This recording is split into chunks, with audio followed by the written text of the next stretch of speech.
പത്തരമാറ്റിൻ്റെ അടിപൊളി എപ്പിസോഡിലേക്ക് എല്ലാവർക്കും സ്വാഗതം. അങ്ങനെ നമ്മുടെ നയനയുടെ മാല മോഷ്ടിക്കുന്നത് ആദർശെല്ലാം ഒളിഞ്ഞ് കണ്ടുകൊണ്ടിരിക്കുകയാണ്.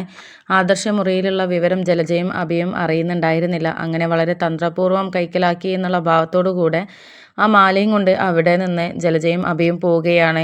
ആ ഒരു സമയത്താണ് നമ്മുടെ ദേവയാനിയും അതുപോലെ തന്നെ ജയനും നയനയെ ഹോസ്പിറ്റലിൽ കാണിച്ചിട്ട് തിരിച്ചു വരുന്നത്. അങ്ങനെ കോളിംഗ് ബെൽ അടിക്കുന്നുണ്ട്. എന്നിട്ട് ജലജയായിരുന്നു വാതിൽ തുറന്നിരുന്നത്. ആ സമയത്ത് ജലജ, നിങ്ങൾ ഇത്രയും പെട്ടെന്ന് എത്തിയോ, നയനയ്ക്ക് എന്ത് പറഞ്ഞു എന്നൊക്കെയാണ് ചോദിക്കുന്ന സമയത്ത് അവൾക്ക് ഇപ്പോൾ കുഴപ്പമൊന്നുമില്ല, ഹോസ്പിറ്റലിൽ എത്തിയ ഉടനെ അവളുടെ അസുഖമൊക്കെ മാറി എന്നൊക്കെ ഇങ്ങനെ പറയുന്നുണ്ട്. അപ്പോൾ ആ സമയത്ത് ഇത് കേട്ടപ്പോൾ ജലജ ചോദിക്കുന്നുണ്ട്, ഇന്നത്തെ ഒരു ദിവസം നിങ്ങൾക്ക് ഹോസ്പിറ്റലിൽ നിൽക്കുന്നതല്ലായിരുന്നോ നല്ലത്?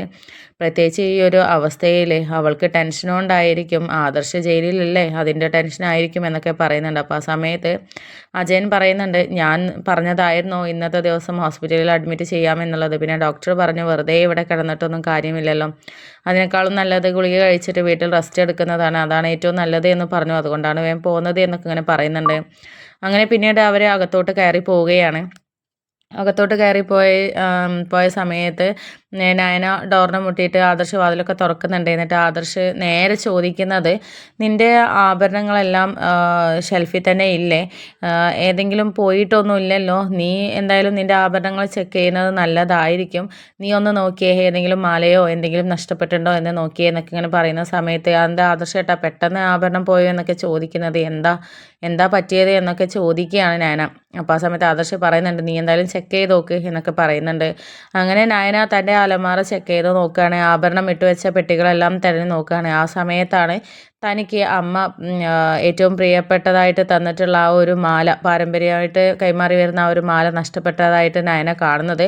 അങ്ങനെ ആകെ ടെൻഷനോട് കൂടി ആദർശിൻ്റെ അടുത്ത് ചെന്നിട്ട്, ആദർശേട്ടാ അതെ, എനിക്ക് അമ്മ ഇഷ്ടത്തോടു കൂടെ തന്നിട്ടുള്ള ആ മാല കാണാനില്ല എന്നൊക്കെ പറയുന്നുണ്ട്. അപ്പോൾ ആ സമയത്ത് ആദർശ് പറയുന്നുണ്ട്, അതേ, പാരമ്പര്യമായിട്ട് കൈമാറി വന്ന മുത്തശ്ശി അമ്മയ്ക്ക് കൊടുത്ത അമ്മ നിനക്ക് തന്ന ആ മാലയല്ലേ, അതിപ്പം നിൻ്റെ കയ്യിൽ നിന്നും ജലജാൻറ്റിയുടെ അടുത്തെത്തിയിട്ടുണ്ട്, ഇപ്പോൾ അവരുടെ കയ്യിലാണ് എന്നൊക്കെ പറയുന്നുണ്ട്. അപ്പോൾ ഇത് കേട്ടിട്ട് ഞാൻ അവരുടെ കയ്യിൽ എങ്ങനെ എത്താനാ, ഞാൻ ആർക്കും കൊടുത്തിട്ടില്ലല്ലോ എന്നൊക്കെ ഇങ്ങനെ പറയുകയാണ്.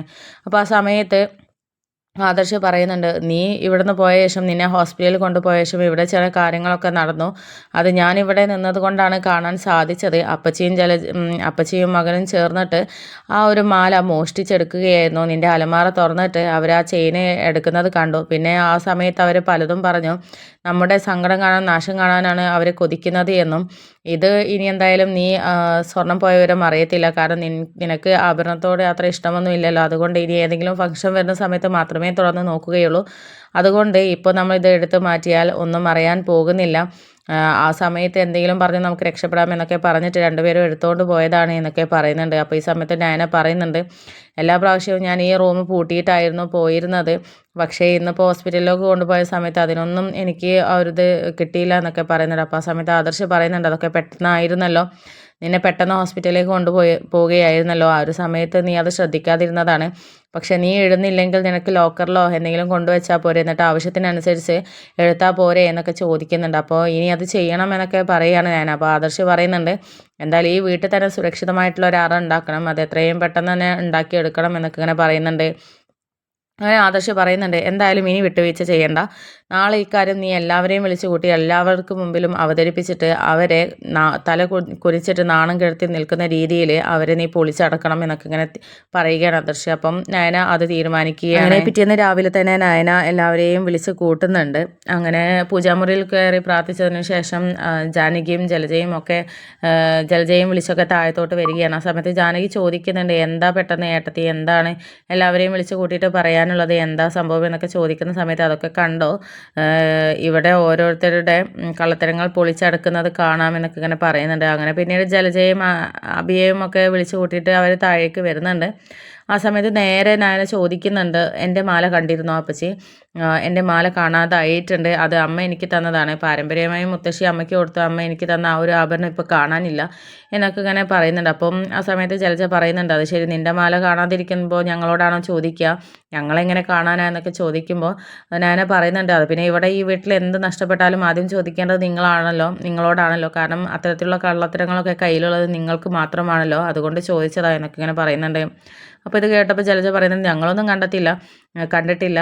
ഞങ്ങൾക്കതാണല്ലോ അതിൻ്റെ മാല നോക്കി നടക്കലാണല്ലോ ജോലി എന്നൊക്കെ ഇങ്ങനെ പറയുന്നുണ്ട് ജലജ. അപ്പോൾ ഇത് കേട്ടപ്പോൾ നയന പറയുന്നുണ്ട്, എന്നാൽ ഞാൻ ഒരു കാര്യം പറയാം, നിങ്ങൾ തന്നെയാണ് അത് മോഷ്ടിച്ചത്. എൻ്റെ മാല എടുത്തത് അപ്പച്ചിയും മകനും ചേർന്നിട്ട് തന്നെയാണ്, അതെനിക്ക് 100% ഉറപ്പാണ് എന്നൊക്കെ പറയുന്നുണ്ട്. അപ്പോൾ ഈ സമയത്ത് ജലജ ചോദിക്കുകയാണ്, നീ ഇത്രയ്ക്കും ഉറപ്പിച്ച് പറയാൻ നിൻ്റെ അടുക്കൽ എന്തെങ്കിലും തെളിവുകളുണ്ടോ? നിങ്ങൾ പറയുമ്പോഴേക്കും ഞങ്ങൾ എടുത്തു എന്ന് പറഞ്ഞുകൊണ്ട് എന്താ ഞങ്ങൾക്ക് ശിക്ഷ തരാനും ഞങ്ങളത് അനുവദിക്കാനും പോവുകയാണോ? നിൻ്റെ അടുത്ത് എന്തെങ്കിലും തെളിവുണ്ടോ എന്നൊക്കെ ചോദിക്കുന്ന സമയത്താണ് ആദർശ് താഴോട്ട് മാസമായിട്ട് ഇറങ്ങി വന്നിട്ട്, അതെ തെളിവുണ്ട്, എൻ്റെ കയ്യിൽ തെളിവുണ്ട് എന്നൊക്കെ പറയുന്നുണ്ട്.